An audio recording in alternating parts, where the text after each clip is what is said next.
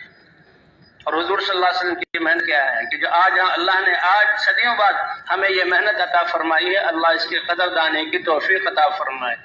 اس محنت کے لیے تو اللہ نے ہمیں چنا ہے، ہمیں تو جو ہی ہوش سنبھالتی اس محنت کو کرنا تھا، انسان تک پیغام پہنچانا تھا۔ یہ جو کوتاہی ہوئی اس پچھلی زندگی پر اللہ سے معافی مانگنا، اللہ معاف کرنے والے ہیں، اے اللہ پچھلی کوتاہی کو معاف فرما، کہ جس محنت نہ کرنے کی وجہ سے ہمارے یقین اور ایمان کمزور ہوئے اور ہم خود اللہ کے دین اور اوامر میں پیچھے رہ گئے، اور ساری دنیا جو ہے یہ پریشانیوں کا گہوارہ بنی، مصیبتیں آئیں، اے اللہ اس کے مجرم ہم ہیں، اے اللہ ہمیں اور پوری امت کو معاف فرما دے۔ تو بھی اللہ سے معافی مانگیں گے نا انشاءاللہ۔ اور وہ ایمان والے کی نیت، انما الاعمال بالنیات، اس کی نیت یہ بہت بڑی چیز ہے، اعمال کا دار و مدار نیت پر ہے، اس کا عزم۔ تو آئندہ جتنے بھی آئیں یہ 3 دن سے جو باتیں ہو رہی سمجھایا جا رہا ہے، اسی لیے ہمیں پتہ لگ جائے کہ ہم حضور صلی اللہ علیہ وسلم کی امت ہیں، ہماری ذمہ داری کیا ہے، اللہ کے دین پر خود چلنا، تقوی والی زندگی اختیار کرنا، اور اس زندگی کے پیغام کو لے کر پوری دنیا میں جانا، یہ ہماری زندگی کا مقصد ہے۔ ہمارے حاجی صاحب فرمایا کرتے تھے کہ جو ہی ہم نے نیت کر لی، سچی نیت اور عزم کر لیا، اے اللہ بقیہ زندگی کتنی باقی ہے، ہم اس زندگی کے ایک ایک لمحے کو حضور والی محنت، حضور کی محنت، مقصد والا بن کر، محنت والا بن کر، اور حضور کے پیغام کو ساری انسانیت تک پہنچانے میں گزاریں گے۔ نیت کرتے ہی اللہ تعالیٰ کے ہاں ہم اس محنت والے شمار ہو جائیں گے۔ اور بھائی بات پوری دنیا کی بادشاہت کا جانا یہ چھوٹی بات ہے، سردی کا مل جانا یہ چھوٹی بات ہے، کارخانوں کا مل جانا اللہ کی نظر میں یہ بہت حقیر ہے، اور جو دنیاوی زمینوں کا، جائیدادوں کا مل جانا اس کی کوئی حیثیت نہیں۔ ایک صبح یا ایک شام کا اللہ کے راستے میں نکلنے کی توفیق مل جانا تاکہ اللہ کا کلمہ بلند ہو جائے، لغدوۃ فی سبیل اللہ او روحۃ خیر من الدنیا وما فیہا، کہ ایک صبح یا ایک شام اللہ کے راستے میں نکلے کہ اللہ کا دین زندہ ہو جائے، میری ذات سے لے کر پوری انسانیت تک۔ اور اس امت کے دین میں یہ بھی شامل ہے کہ ہر کلمہ گو مرد اور عورت دین کی محنت کرنے والا بن جائے۔ فرمایا یہ کہ دنیا کی سارے خزانے اور بادشاہت اور کارخانوں اور زمینوں اور جائیدادوں کے ملنے سے زیادہ بہتر ہے، اور اس کا مدار اللہ نے نیت پر رکھا ہے۔ اس لیے بھی سارے ہر ایک جہاں اجتماع میں حاضر ہونے والا اس بات کی نیت کرے، اے اللہ پچھلی کوتاہی کو معاف فرما دے، اور آئندہ اے اللہ ہر سانس اور ہر لمحے کو حضور صلی اللہ علیہ وسلم کی محنت والا اور ذمہ داری والا بن کر رہنے کی توفیق عطا فرما۔ تب اس کی نیت کرتے ہیں نا انشاءاللہ، نیت کرتے ہی اللہ کی نظروں میں ہماری قیمت بڑھ جائے گی، پھر اللہ اسی کے ہماری فرمائیں گے، اور ہماری محنت میں اور ہمارے اعمال کا اثر پورے عالم پر پہنچے گا۔ السلام علیکم ورحمۃ اللہ وبرکاتہ۔ تبلیغی جماعت کے تمام اکابرین کے بیانات کو حاصل کرنے کے لیے ہمارے یوٹیوب اور فیس بک پیج کو جوائن کریں، تبلیغی بیانات آفیشیل آن یوٹیوب فیس بک۔ جزاکم اللہ تعالی۔ محنت کو مقصد بنا کر اپنے علاقے میں اس کام کو کریں گے اور پھر اللہ کی راہ میں نکلیں گے تو ان کا واپس جانا بھی مبارک ہو۔ غفلۃ کا غزوۃ، یہ لوٹنا دنیا کے لیے نہیں، یہ لوٹنا جو ہے یہ اللہ کے دین کے لیے ایک تشکیل ہے۔ اپنی تو پوری زندگی اللہ تعالیٰ اسی مقصد کے تحت بنا کر اپنی شان کے مطابق اجر عطا فرمائیں گے۔ کہ اس محنت سے مقصود کیا ہے کہ حضور صلی اللہ علیہ دین کو زندہ کرنے کے لیے حضور صلی اللہ علیہ وسلم کی محنت زندہ ہو، اور اس محنت میں حضور کا نہج زندہ ہو، کہ اس محنت کو کرنا ہے حضور صلی اللہ علیہ وسلم کی نہج پر، طریقے پر، جیسے حضور نے کی محنت اور صحابہ سے کروائی اس طریقے پر کرنا ہے، کیونکہ نبیوں کی محنت اور نبیوں کا راستہ وہی ایک جہاں ذریعہ ہے، اور حضور صلی اللہ علیہ وسلم کی محنت تو سارے انبیاء کی محنت کے انوارات کو لیے ہوئے ہے۔ تو کتنی بڑی برکت کی بات ہے کہ حضور صلی اللہ علیہ وسلم کا حضور کی محنت زندہ ہو، اور اس محنت میں حضور کا طریقہ زندہ ہو، اور اس میں سب سے پہلے یقینوں کو بنانے کی محنت کرنی ہوگی۔ یقینوں کو بنانا سب سے بڑا سرمایہ اور بنیاد، کائنات سے یقین کا ہٹ کر اللہ کی ذات پر یقین کا آنا ہے۔ زندگی کے جتنے بھی طریقے ہیں رائج ہیں ان سے ہٹ کر حضور صلی اللہ علیہ وسلم کے طریقے میں کامیابی کے یقین کا آنا ہے، کہ کامیابی اللہ دیتے ہیں، اور کامیابی دینے کا دستور اللہ کے احکام کو نبی صلی اللہ علیہ وسلم کے طریقے پر پورا کرنا۔ تو سب سے پہلے یقینوں کو زندہ کرنے کی محنت کرنی پڑے گی، اور دوسرے جو پھر اللہ نے احکام اور عبادات دیے ہیں، عبادات کو صحیح نہج پر لانے کی محنت کرنی پڑے گی۔ نمازوں کو بنانا پڑے گا، نمازیں بن گئی تو زندگی کے سارے اعمال درست ہو جائیں گے۔ یہ نماز اتنا طاقتور عمل ہے، تو بھئی یقینوں کو درست کرنے کی محنت اور عبادات کو صحیح حج پر لانے کی محنت، اور حضور صلی اللہ علیہ وسلم والے اخلاق کی کوشش، محنت اور مشق کرنی پڑے گی، کہ حضور صلی اللہ علیہ وسلم والا کام ہے تو حضور صلی اللہ علیہ وسلم والی صفات، صبر کے ساتھ، برداشت کے ساتھ، نرمی کے ساتھ، تواضع کے ساتھ، جی ہاں اللہ پر بھروسہ کرتے ہوئے تقوی والی زندگی کے ساتھ، اور اس کے لیے علم اور ذکر کی فضائیں قائم کرنی پڑیں گی، تعلیم کے حلقے لگانا اور اللہ کو یاد کرنا، علم اور ذکر کی فضائیں قائم کرنی پڑے گی، اور داعیانہ اور ذاکرانہ انداز میں دنیا میں پھرنا پڑے گا۔ تو اس کے لیے تیار ہیں نا انشاءاللہ؟ ایسے لوگ والذین جاہدوا فینا لنہدینہم سبلنا وان اللہ لمع المحسنین، اللہ کا وعدہ ہے کہ ان پھرنے والوں کو تو میں اپنے تمام راہیں جو اللہ تک پہنچانے والی ہیں وہ دکھلا دوں گا، اس پر چلا دوں گا، اور ان کی محنت کو قبول فرما کر اللہ انسانیت کے لیے ہدایت کے دروازے کھول دیں گے، جو انسان کی سب سے پہلی اور بڑی ضرورت ہے۔ ہدایت مل گئی تو وہ کامیاب ہو گیا، اور خدا نہ خواستہ ہدایت سے محروم رہا، چاہے دنیا کی ساری بادشاہت مل گئی وہ ناکام۔ اس لیے بھی اللہ کے راستے میں نکلنا ہے، اور اس کام میں اجتماعیت ہے۔ حضور صلی اللہ علیہ وسلم نے فرمایا کہ تم امیر کی ذمہ دار کی اور امیر کے اطاعت کو لازم پکڑو، اور مساجد کو لازم پکڑو، اور اجتماعیت کو لازم پکڑو۔ جی ہاں، صحابہ کرام فرماتے ہیں ہم نے حضور کے ہاتھ پر بیعت کی تھی، علی السمع والطاعہ، اللہ اور اللہ کے رسول کی بات کو سنیں گے کان دھریں گے اور اس کو مانیں گے، طاعت پر ہم نے، طاعت ہی یہ ہدایت ہے۔ فی المنشط والمکرہ، خوشی میں ہو یا جو ہے پریشانی میں ہو، خوشحالی میں ہو یا تنگدستی میں ہو، یہ ہر حال میں ہم نے جو ہے ماننے پر بیعت کی۔ اس لیے کہتے ہیں کہ جماعت بن کر نکلنا، ید اللہ علی الجماع، اللہ کی رحمت جماعت پر ہوتی ہے۔ حضور صلی اللہ علیہ وسلم نے تو ایسی محنت کی کہ لاکھوں کا مجمع صحابہ کرام کا ایک جسم کی طرح ہو گیا کہ سارے جذبات اس کلمے کی سے نکل گئے، ایک جذبہ، ہم تو اللہ کے بندے ہیں، اللہ ہمارے معبود ہیں، خالق اور مالک ہیں، اللہ ہمارے رزاق اور حفاظت کرنے والے ہیں، کامیابی اللہ دیں گے، اس لیے ہم نے تو اللہ کی ماننی ہے، لا الہ الا اللہ۔ ہماری زندگی کے ہر سانس، ہر رخ اور ہر لمحے میں ہم نے اللہ کے امر کو دیکھ کر چلنا ہے۔ اسی سے انسان اور مسلمان کی قیمت جو ہے وہ قیمتی بنتی ہے۔ اس کی ایک عمل کی قیمت یہ دنیا اس کے پاسنگ میں بھی نہیں آ سکتی، اور کافر آدمی اس کے سامنے اپنی خواہشات ہیں، وہ خواہشات کا بندہ ہوتا ہے۔ یہی چیز مسلمان اور کافر میں فرق کرتی ہے۔ اس لیے بھائی اجتماعیت کے ساتھ اور طاعت کے ساتھ جماعتیں بنا کر اللہ کے راستے میں جانا ہے۔ اور بھائی یہ جماعت بن جائے، جو وقت ہم نے اللہ کو دیا یہ بہت قیمتی ہے، انسان کی زندگی کا ہر سانس قیمتی ہے، کہ جب موت آنے لگے گی تو یہ چیخے گا، تمنا کرے گا، لولا اخرتنی الی اجل قریب فاصدق واکن من الصالحین ولن یؤخر اللہ نفسا اذا جاء اجلها واللہ خبیر بما تعملون۔ کہ جب موت آئے گی تو چیخے گا، اے اللہ چند سانس اور چند لمحات اور دے دیے جائیں تاکہ میں سچا بن کر زندگی گزاروں، اللہ پر ایمان لے آؤں، اللہ کے ساتھ سچا، اللہ کے رسول کے ساتھ سچا، اللہ کے دین کے ساتھ سچا، اور نیک بن کر میری جہاں موت آئے۔ وَلَن يُؤَخِّرَ اللَّهُ نَفْسًا إِذَا جَاءَ أَجَلُهَا، کہ اب جب وقت آ گیا تو پھر اللہ ایک سانس بھی، ایک لمحہ بھی زیادہ نہیں کریں گے، اور اللہ باخبر ہے تم نے جو کیا، اللہ اس کا بدلہ عطا فرمائیں گے۔ اس لیے بھائی یہ اپنی زندگی کی حفاظت اور جماعت کے ساتھ کا چلنا، جماعتوں کی صورت میں اللہ کے راستے میں اس وقت کی حفاظت کرنی، وقت ضائع نہ ہو جائے۔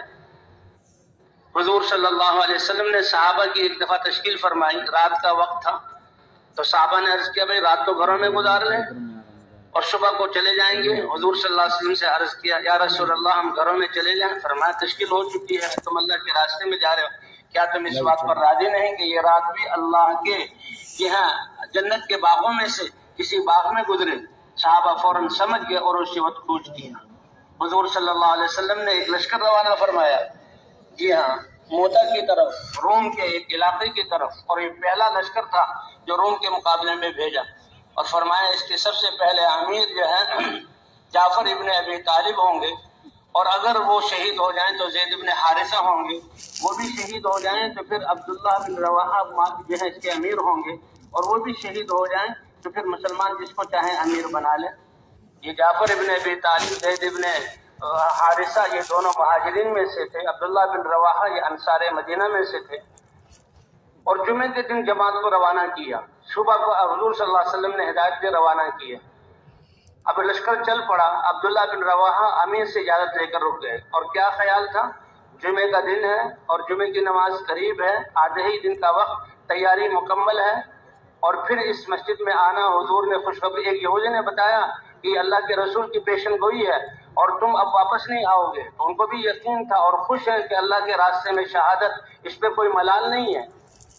لیکن یہ آخری جمعے کا دن ہے، حضور کے پیچھے اس مسجد میں حضور کے پیچھے جمعہ پڑھ کر جاؤ، رک گئے۔ حضور صلی اللہ علیہ وسلم نے جب ان کو دیکھا کہ جماعت تو چلی گئی اور عبداللہ بن رواحہ رکے ہوئے، پوچھا اے ابن رواحہ تمہیں کس چیز نے روکا؟ تو فرمایا لِأُجَمِّعَ مَعَكَ یا رسول اللہ، اے اللہ کے رسول آپ کے پیچھے جمعہ بھی پڑھ لوں، اللہ کے راستے میں جانا تو ہے۔ جماعت تو ابھی انہوں نے آدھا راستہ طے ہی کیا ہے، آدھے دن کا فاصلہ طے کیا ہے، میرے پاس سواری ہے، میں سوار ہو کر تیز دوڑاؤں گا اور ان سے مل جاؤں گا۔ فرمایا کتنا فاصلہ رہ گیا کہ آدھے دن کا فرق ہے، وہ آدھے دن پہلے گئے۔ فرمایا کہ یہ اعمال تو تمہارے لیے اس کا اجر ثابت ہو گیا جو میرے ساتھ کیے، اور اس کے ساتھ ساتھ اگر روئے زمین کے خزانوں کے مالک بن کر ان کو صدقہ کر دو اور ان کو بھی اس ثواب کے ساتھ ملا لو، تو وہ جو آدھے دن پہلے اللہ کے راستے میں گئے ہوئے ہیں، لما ادرکت غدوتہم، ان کے اس آدھے دن کے ثواب کو تم پہنچ نہیں سکتے۔ اس لیے بھائی جماعت جب جمع ہو جائے تو پھر اکٹھے ہو کر اللہ کے راستے میں جانا ایک ذمہ دار ہے، اور باقی ساتھی جو ہے وہ اس کے ساتھ ہیں۔ تو جماعت جمع ہو جائے اور جس علاقے میں تشکیل کی ہے اس علاقے کے حالات معلوم کر لیں۔ کہ اب تبلیغ والوں کا حالات معلوم کرنے کا کیا مطلب کہ بھئی وہ مسلمانوں کا دین کے اعتبار سے اور دین کی محنت کے اعتبار سے کیا حال ہے، تاکہ ہمارے نکلنے کا مقصد کہ ہر مسلمان پورے دین پر چلنے والا ہو، اللہ کے احکام کو ماننے والا ہو، اور ہر مسلمان دین کی محنت کے لیے اللہ کی راہ میں نکلنے والا ہو۔ اور اسی وقت سے دعائیں شروع کر دیں۔ اب جب دعا ہو جائے تو فوراً روانہ ہونا ہے، اس میں دیر نہیں کرنی۔ جیسے کہ ابھی عرض کیا گیا کہ جو وقت ہم نے اللہ کے دین کے لیے اور اللہ کے راستے کو دے دیا یہ بہت قیمتی ہے۔ اس میں تو ہم نے اللہ کے راستے میں میدان سے جو ہے نکل کر جمع ہو جائے جماعت، اور ساتھی انتظامات کے اعتبار سے جو ذمہ دار ہے ساتھیوں سے ایک طرف کا کرایہ اور ایک دو کے کھانے کے پیسے جمع کر کے 2-3 ساتھیوں کو تقسیم کر دیں، اور پھر 2-2 کی جوڑی بنا دیں۔ حضور صلی اللہ علیہ وسلم جب لشکروں کو روانہ فرماتے تو پوری جماعت کو، صحابہ کو جمع کرنے کی تلقین فرماتے کہ اکٹھے چلو، اور اس کے ساتھ ساتھ پھر 2-2 اور 3-3 کی جوڑی بھی بنا دیتے کہ آپس میں سیکھتے سکھاتے رہیں۔ تو حضور صلی اللہ علیہ وسلم کی یہ سنت ہے۔ ایک دفعہ لشکر جا رہا تھا، 2 صحابہ الگ چل رہے، ایک نوجوان الگ چل رہے تھے۔ حضور نے ان کو دیکھا وہ الگ چل رہے ہیں، بلایا کہ کیوں الگ چل رہے ہو؟ یا رسول اللہ جو اکٹھے چل رہے ہیں ان کے گھوڑوں کے ٹاپ اور ان کے پاؤں کی جو غبار اڑ رہا ہے، اس غبار کو میں ناپسند کرتا ہوں۔ فرمایا اس کو ناپسند نہ کرو، یہ تو قیامت کے دن خوشبو بنا کر تمہیں اس کا بدلہ دیا جائے گا، اور اس کو شامل کر دیا۔ صحابہ کرام ایک دفعہ سفر سے لوٹ رہے تھے، ایک جگہ ٹھہرے اور زمین میں اونچی نیچی تھی، صحابہ تھکے ہوئے تھے، تو ہر ایک صحابی نے کہ بھئی برابر زمین مل جائے، ذرا آپس میں جدا ہو گئے اور لیٹ گئے تاکہ نیند اچھی آ جائے۔ حضور صلی اللہ علیہ وسلم نے فرمایا وہ مشقتیں جو اکٹھا ہونے میں ہیں، جن سے تم ڈر رہے ہو، یہ مشقتیں کہیں زیادہ بہتر اور خیر والی ہیں اس آرام سے جس آرام نے تمہیں جدا کر دیا۔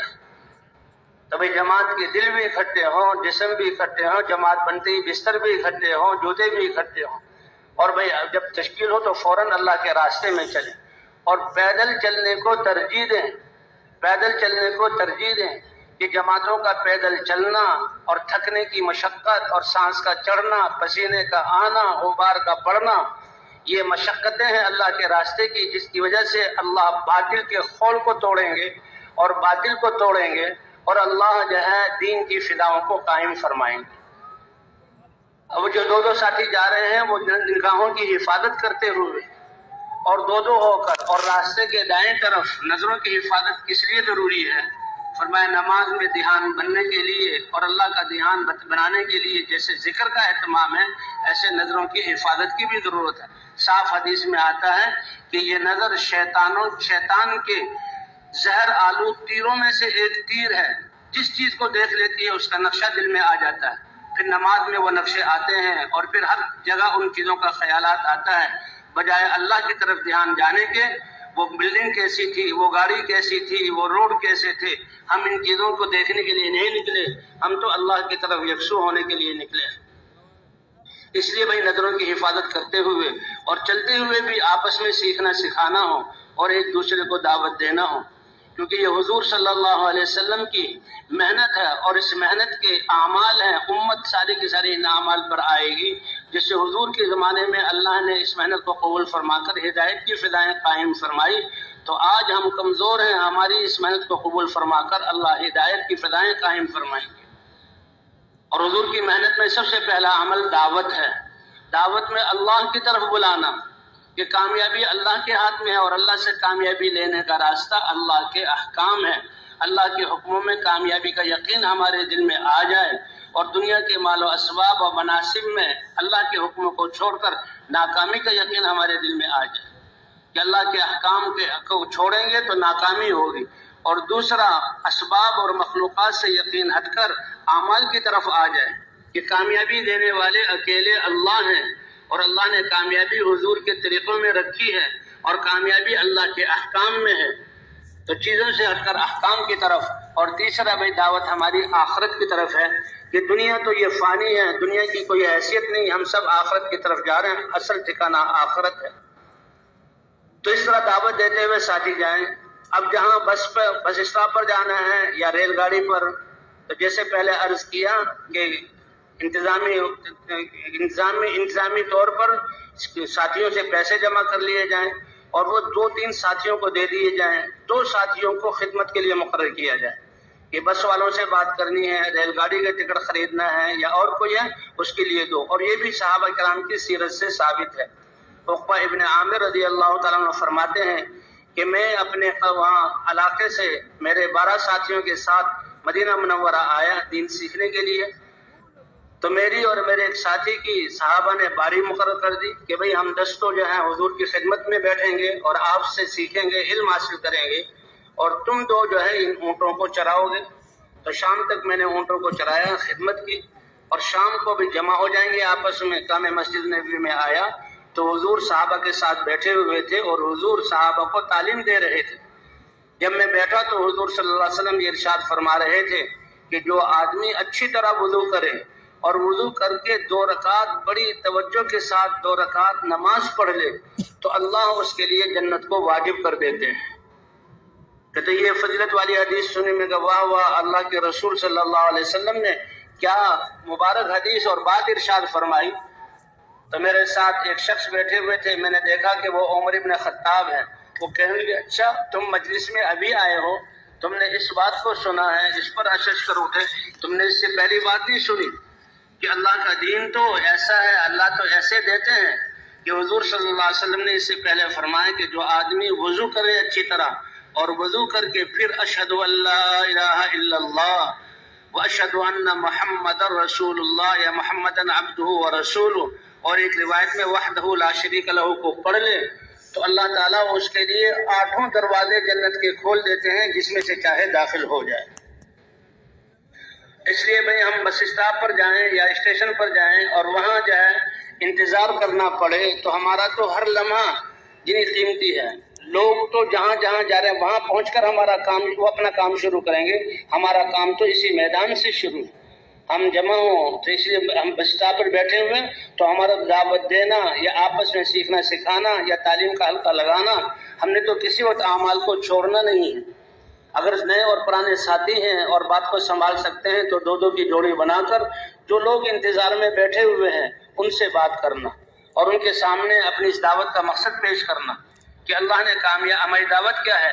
کہ کامیابی اللہ کے خزانوں سے ملے گی، اور کامیابی ملنے کا دستور اللہ کا مبارک دین ہے، اور دین کا زندگیوں میں آنا اس کے لیے نبیوں کی محنت ہے، اور حضرت محمد صلی اللہ علیہ وسلم کی ختم نبوت کے صدقے اللہ نے وہ محنت اس امت کے ہر فرد کو عطا فرمائی ہے۔ اس لیے اس محنت کو ہم سیکھنے نکلے ہیں، یہ ہماری ذمہ داری ہے۔ فضائل اور انبیاء کے قصے سنا کر اس کو بھی اس نکلنے پر آمادہ کیا جائے کہ ہر مسلمان سے مل کر اس کو مسلمان ہونے کی حیثیت سمجھانا، اور مسلمان ہونے کے اعتبار سے جو ذمہ داری ہے کہ حضور کے ختم نبوت کے صدقے ہر کلمہ گو کے ذمے اللہ کے دین کو پہنچانا ہے، اس پر آمادہ کرنا اور فضائل سنا کر۔ فضائل کی تعلیم یہ ایسی طاقتور چیز ہے کہ جس کی وجہ سے یہ ساری قربانیاں وجود میں آئیں، تو بھئی اس کو اللہ کے راستے میں نکلنے پر تیار کریں، اس طرح دعوت دیں۔ اور اگر ساتھی بالکل نئے ہوں تو بھی تعلیم کا حلقہ لگایا جائے اور ان ساتھیوں کو تعلیم میں جوڑ لیا جائے۔ تعلیم ایسا ساتھی کرے کہ صرف حدیث کو پڑھنا اور بھئی دعا کر دو ایسا نہ ہو، بلکہ ہمارا ہر عمل داعیانہ انداز میں ہو۔ نماز کے فضائل جو بتائے گئے، اللہ کے وعدے، تو بھئی یہ نماز ہماری کیسے بن جائے اور اس پر اللہ کے وعدے کیسے پورے ہوں، اس کے لیے ہمیں سیکھنے کے اللہ کے راستے میں نکلنا پڑے گا اور اس کی دعوت دینی پڑے گی اور اللہ سے مانگنا پڑے گا۔ ہر عمل کی فضیلت کے ساتھ دعوت والی ذمہ داری کو بیان کر کے دعوت پر ان کو اٹھایا جائے، اور بھئی ہمارا سفر دعاؤں اور آداب کے ساتھ ہو، حضور صلی اللہ علیہ وسلم کی سنت کے ساتھ ہو۔ حضور صلی اللہ علیہ وسلم کی مبارک دعائیں، کوئی ایسی خیر نہیں جو دعاؤں کی صورت میں اللہ کے رسول نے ہمیں بتا نہ دی ہو۔ کوئی ایسا شر نہیں جس سے حفاظت کے لیے اللہ کے رسول نے اپنے زبان سے نکلے ہوئے مبارک الفاظ اور دعاؤں کی صورتوں میں ہمیں بتانا دیا۔ سونے کی دعا، جاگنے کی دعا، راتوں کو اٹھ فوراً آنکھ کھلے تو اس کی دعا، اور راتوں کو ڈراؤنی کیفیت محسوس ہو اس کی دعا، فجر کی اذان سننے کی دعا، کھانا کھانے کی دعا۔ تو بھئی ان دعاؤں کو سیکھا جائے اور ان دعاؤں کو سیکھ کر اس پر عمل کیا جائے۔ جتنا ہمارے ان اعمال میں حضور صلی اللہ علیہ وسلم کی سنت اور دعاؤں کا اہتمام ہوگا، اللہ اس محنت کو نکلنے والوں کی ہدایت کا ذریعہ اور جہاں جہاں یہ پھریں گے وہاں ہدایت کا ذریعہ بنائیں گے۔ تو اس لیے سوار ہونا بھی، سواری جہاں آئی سوار ہوئے تو سوار ہونا بھی آداب کے ساتھ بسم اللہ پڑھ کے سوار ہونا، اور اپنی سیٹوں پہ بیٹھ جانا، اور بیٹھ کر جہاں سبحان اللہ الحمدللہ 3 مرتبہ، اللہ اکبر 3 مرتبہ، سبحانک انی ظلمت نفسی، یہ دعا پڑھ کر آسمان کی طرف دیکھ کر مسکرانا۔ اور پھر جو سواری کی دعائیں ہیں، اور بھائی جو اپنے مقام ہے اس سے نکلنے کی دعا اور سفر کی دعائیں، پرانے ساتھی نئے ساتھیوں کو وہ دعائیں پڑھائیں اور نئے ساتھی ان دعاؤں کو سیکھیں اور پھر ان دعاؤں کا اہتمام کریں۔ یہی فرق ہے مسلمان اور جو ہے کافر میں، کہ مسلمان تو ہر وقت ہر قدم جو ہے تاکہ کھانا پینا بھی یہ اللہ کے حکم کی بنیاد پر اٹھاتا ہے، حضور صلی اللہ علیہ وسلم کی سنتیں۔ حضور صلی اللہ علیہ وسلم نے تو بیت الخلاء میں داخل ہونے کے آداب، پاکی حاصل کرنے کے آداب، کہ پاخانہ پیشاب کرتے ہوئے قبلے کی طرف ایک مسئلہ ہے کہ نہ منہ کرنا ہے نہ پیٹھ کرنی ہے، اور پاکی کیسے حاصل کی جائے، نکلنے کی دعا۔ تو غیروں نے اس کو مذاق بنایا کہ تو تمہارے نبی تو تمہیں اتنی چیزیں، کہاں ہمارا دین اتنا پاکیزہ ہے کہ ہمارے ہر عمل میں اللہ کی طرف سے رہبری اور اللہ کے نبی کی طرف سے تعلیم۔ تو اس لیے بھائی ہر چیز میں حضور صلی اللہ علیہ وسلم کی سنت کی اتباع۔ بسم اللہ توکلت علی اللہ ولا حول ولا قوت الا باللہ، اللہم انت الصاحب فی السفر والخلیفۃ فی الاہل والمال، اللہم ہون علینا سفرنا ھذا وطوی عنا بعدا۔ تو بھائی اس طرح، اور پھر جو ہے انہی اعمال کو کرنا ہے، سب سے پھر ریل گاڑی میں ہوں یا جو ہے بس میں ہوں،